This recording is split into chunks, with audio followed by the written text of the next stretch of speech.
Kasat Reserse Narkoba atau Res Narkoba Polres Toraja Utara, AKP Arifandi Effendi, menjalani sidang etik dalam dugaan penerimaan uang setoran dari bandar narkoba. Sidang etik itu berlangsung di lantai 4 gedung Mapolda Sulsel di Jalan Perintis Kemerdekaan, Kecamatan Biringkanaya, Kota Makassar, Sulawesi Selatan pada Kamis 5 Maret 2026.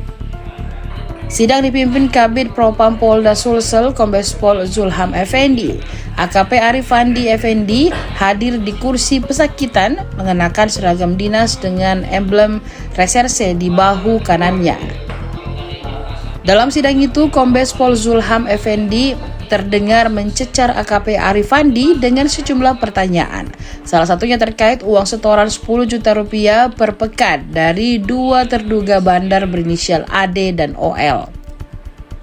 Dugaan setoran itu diperkuat atas pengakuan anggota Satres Narkoba berinisial N yang turut dihadirkan dalam persidangan. Dalam sidang itu, Kombes Zulham tak percaya atas alibi AKP Arifandi yang mengaku meminjam uang ke N. Sudah diperiksa tadi? Sudah, tadi bandar sudah disidang, bandar yang atas nama inisial O alias O itu, kemudian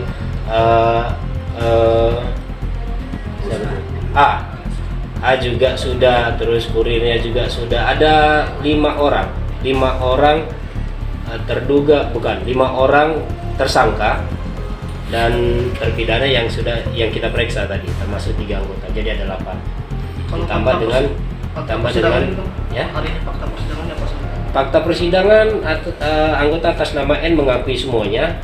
Cuman kalau kita lihat ada memang suatu yang memang persiapkan dalam artian kalau suatu saat nanti ada bermasalah ini atau muncul, itu apa yang menjadi alat bukti sudah dipersiapkan untuk dihilangkan.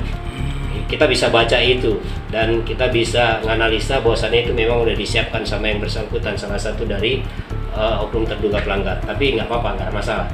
Kita di dalam undang-undang di Perpol 7 2022 banyak pasal untuk menjerat tentang bagaimana perilaku anggota. Yang pasti silakan kalau misalnya anggota tidak ngaku tidak apa-apa, tapi kita punya landasan hukum di Perpol 7 2022 itu untuk dikenakan baik sanksi ketika kenegaraan, kelembagaan, kemasyarakatan maupun kepribadian. Barang bukti yang dimaksud apa? Barang bukti yang dimaksud itu adalah ada uang yang dari salah satu terduga mengakui tapi yang terduga lain tidak mengakui. Itu biasalah namanya berusaha untuk melepaskan dari jerat hukum.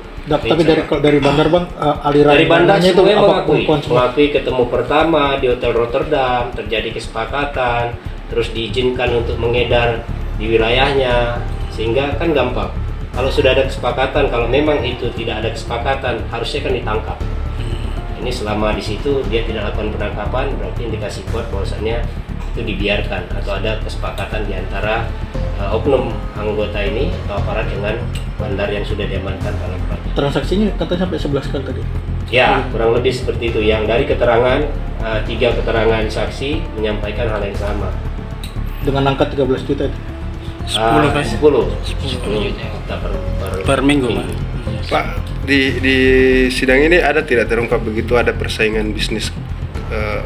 Kita bisa baca ke sana, tapi kita tidak berani berspekulasi karena itu harus dibuktikan dengan bukti yang ada atau fakta di lapangan nantinya. Tapi saya sudah perintahkan untuk jajaran Paminal untuk mendalami lagi. Kalau memang ada indikasi seperti itu, ya kita dalami. Download Tribun X sekarang, menghadirkan lokal menjadi Indonesia.